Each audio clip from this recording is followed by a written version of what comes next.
சுதந்திரம் பெற்று 78 ஆண்டுகளாகியும் 2021ஆம் ஆண்டு நிலவரப்படி தமிழ்நாட்டில் 445 கிராமங்களில் இன்றும் தீண்டாமை கடைபிடிக்கப்பட்டு வருவதாக பதிலளிக்கப்பட்டுள்ளது. சாதியானவம் சாதிய தீண்டாமை இன்னும் ஒரு மனிதனின் மண்டைக்குள் ஓடிக்கொண்டிருக்கிறது என்றால், பகுத்தறிவற்ற பன்றிகள் இன்னும் அதையே தின்று கொண்டிருக்கிறார்கள் என்றால், பெண்களுக்கு எதிரான வன்கொடுமை வரதட்சணை கொடுமை இன்னும் நடந்து கொண்டிருக்கிறது என்றால், தயவு செய்து சொல்லுங்கள் ஈவேரா ராமசாமி என்ன செய்தார் என்று.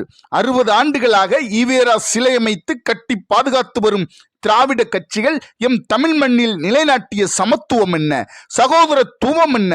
இந்த நாள் மட்டும் சாதிய கொலை நடக்கிறது என்றால் சமூக நீதிக்காக இவர்கள் ஒரு கல்லை கூட எடுத்து கட்டவில்லை என்பதைத்தான் வெட்ட வெளிச்சமாக படம் பிடித்து காட்டுகிறது. உலகத்துக்கே சோறு போட்ட வேளாண் பெருங்குடிகளை தாழ்ந்த சாதி என்று அடையாளப்படுத்தியவன் எவன்? கைப்பிடித்து தூக்கி உயர்த்தாது சலுகைகள் கொடுத்து தாழ்ந்த எண்ணத்தை உருவாக்கியவன் எவன்? பட்டியலினம் என்று சொல்லி பட்டியலில் அடைத்து வைத்தவன் எவன்? 60 ஆண்டுகளாக ஆட்சி செய்துவிட்டு இன்று வரை தாழ்த்தப்பட்ட மக்களுக்காக நிற்கிறோம் என்று சொல்லும் திராவிட திருடர்களே, இன்று வரை நம் தமிழ்நாட்டில் நடக்கும் அத்தனை ஆணவ கொலைக்கும் ஆணிவேர். இவர்களை வேரடி மண்ணோடும் பிடுங்கி எறியாது தூய அரசியல் நம்மால் படைக்கவே முடியாது. 2026 படைப்போம் தூய அரசியல் வரலாறு. நன்றி, வணக்கம். நாம் தமிழர்.